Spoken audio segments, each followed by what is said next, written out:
Alright guys, welcome back to the channel. Thank you for checking the video out. Today we have more PlayStation news, rumors, and leaks to go over and cover today. So before we dive into these topics, do me a favor and hit that like button if you end up enjoying the video or finding it informative. And if you are new here to the channel, please consider hitting that subscribe button as well.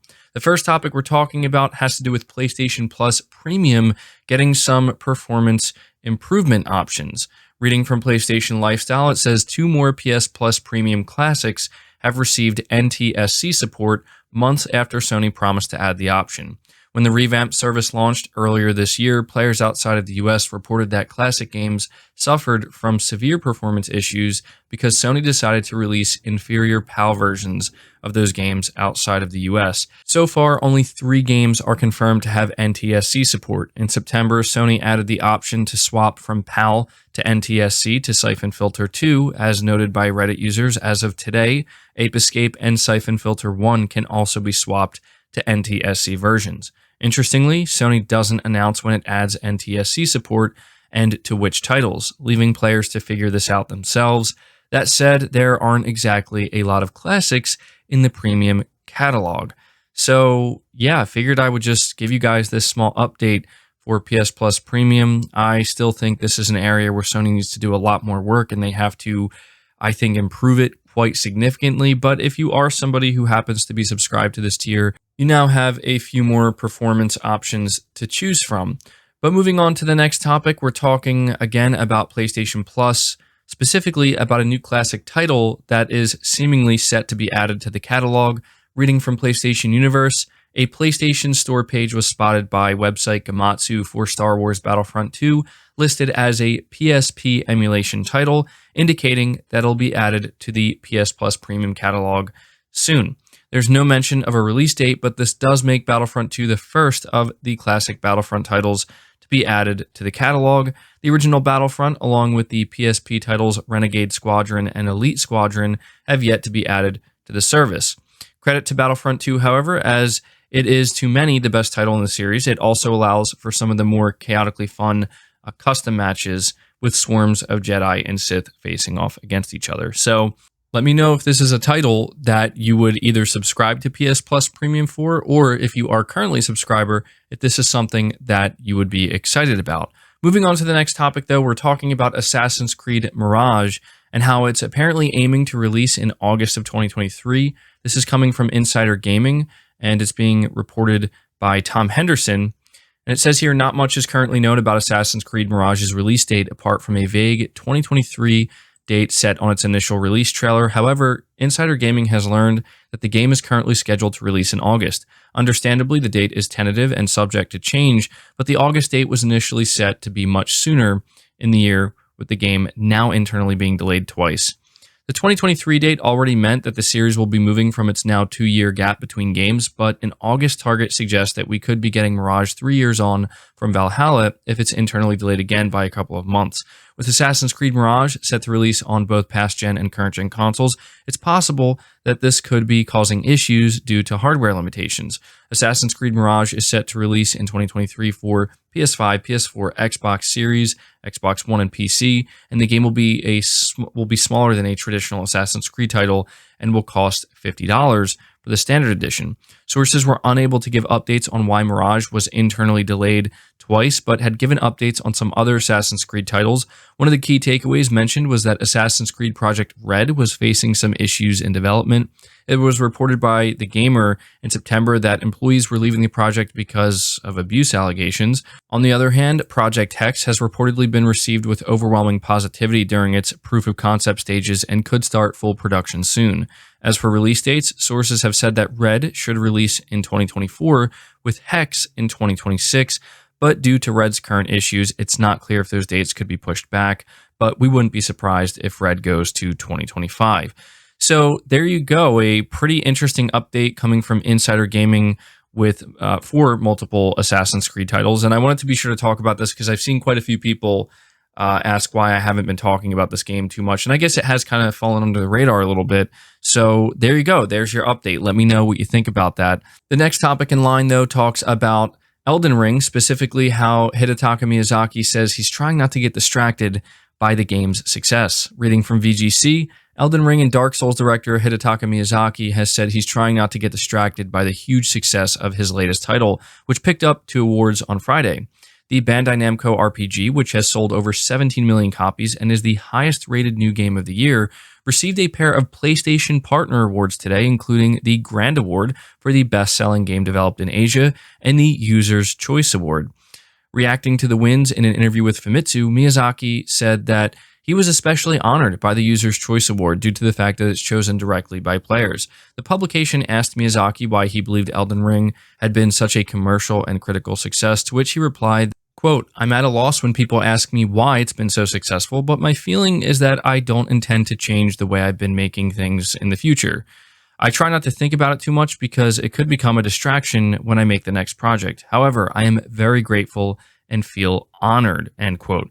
The director said that he had the same opinion when it came to user feedback. Quote, "Personally, I try not to look directly at user feedback. That's because I can't listen to all the users' opinions. I'm afraid that if I do, the voices and opinions I happen to hear will have a strong influence on my future decisions.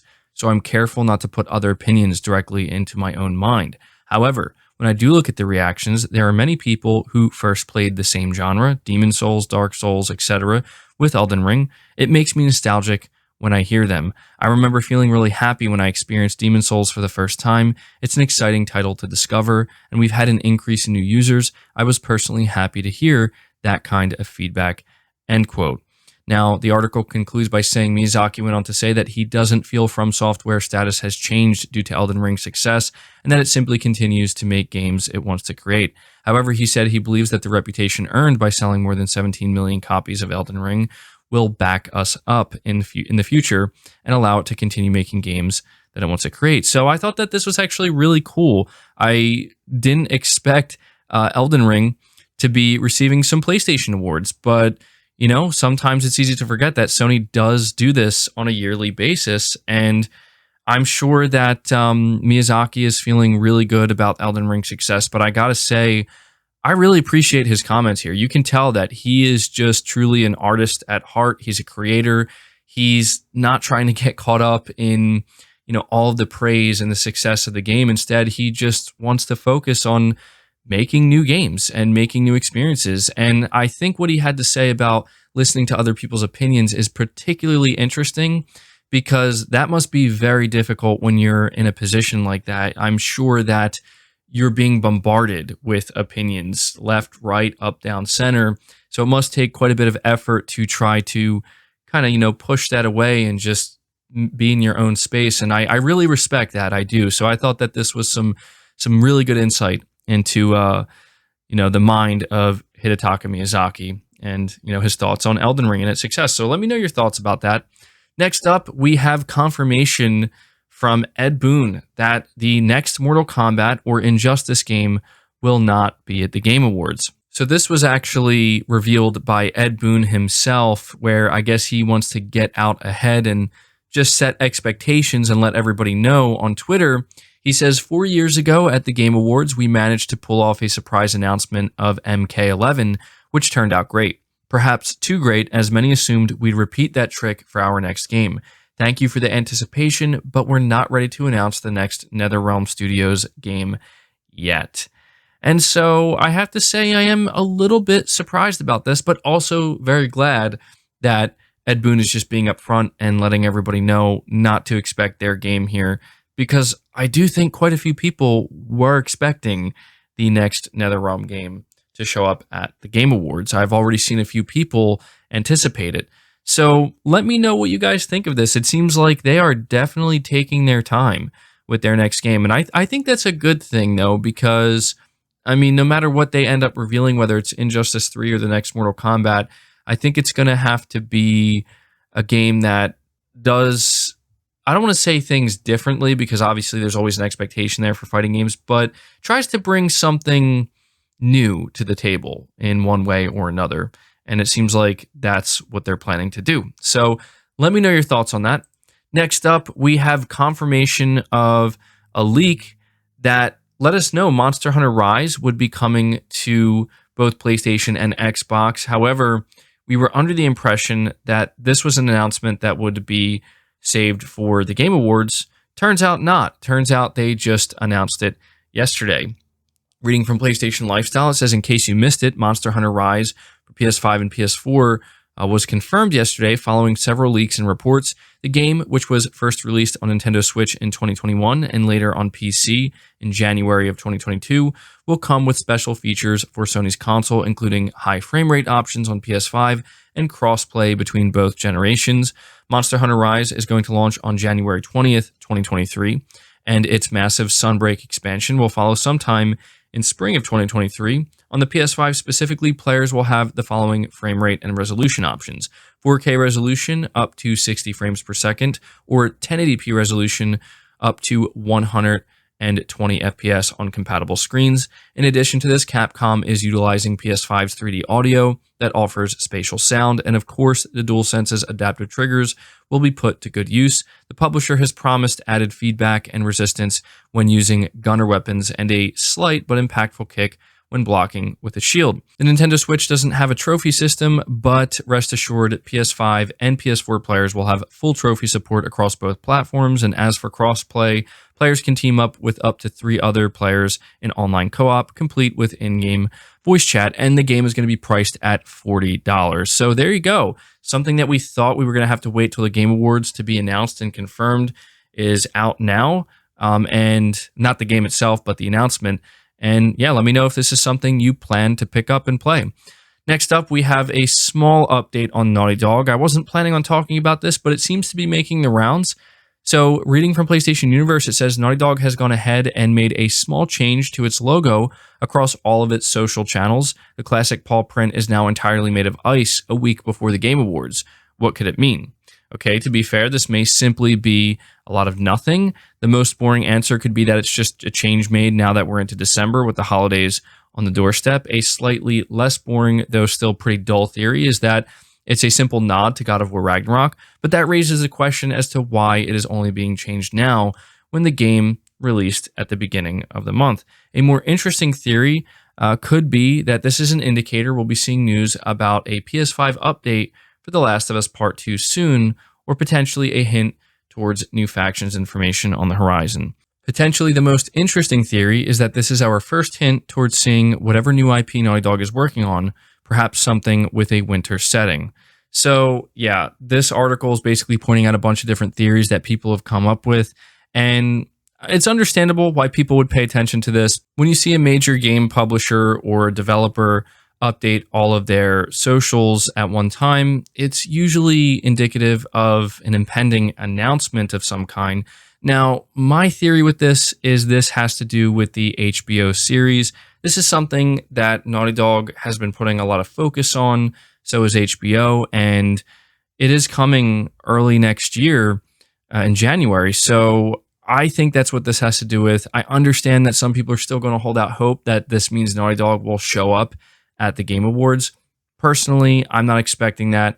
If they do show up at the Game Awards, I fully anticipate it's going to be something related to the HBO series. We did hear from Neil Druckmann more than one time that when it comes to factions in particular, that's not something we're going to hear about until 2023. Of course, people are thinking maybe it will be an update to The Last of Us Part 2 or something else.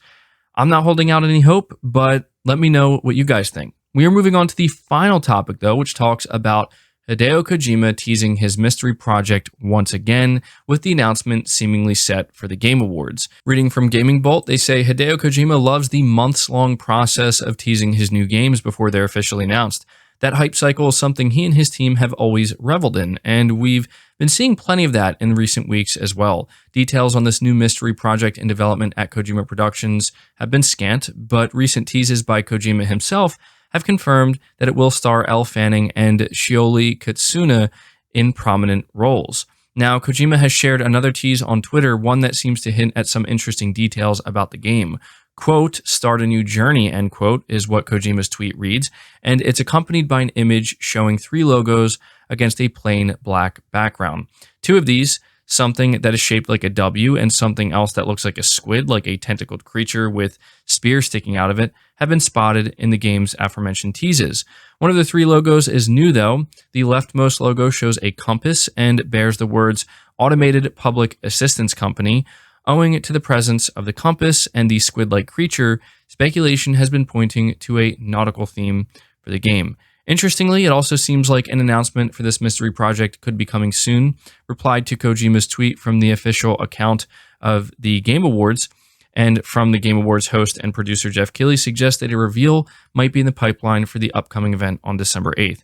Previous leaks have also claimed that the project in question might be a Death Stranding sequel. So by now, it's pretty obvious that Kojima Productions will be at the Game Awards. He confirmed as much last year, but the big question still remains, is he going to be there for Xbox or is he going to be there for PlayStation? And I think a lot of PlayStation fans are thinking that this is going to have to do with PlayStation. Right now, what I'm seeing is this is a direct tease for Death Stranding 2, and the big reveal for PlayStation at the Game Awards alongside Final Fantasy XVI will be Death Stranding 2. Now, I could be completely wrong about that, but that's kind of the vibe I'm getting here, and that is going to be a very interesting reveal. Certainly, I'm looking forward to it. I hope I'm correct, but even if it's not, whatever it may be, because it's Hideo Kojima, I will be interested in. But that's all I have for you guys today. I hope you did enjoy it. I hope you did find it informative. Again, if you did, leave it a like, subscribe if you're new, hit the bell notification icon, and feel free to share this video out on top of all that. But until next time, guys, take care.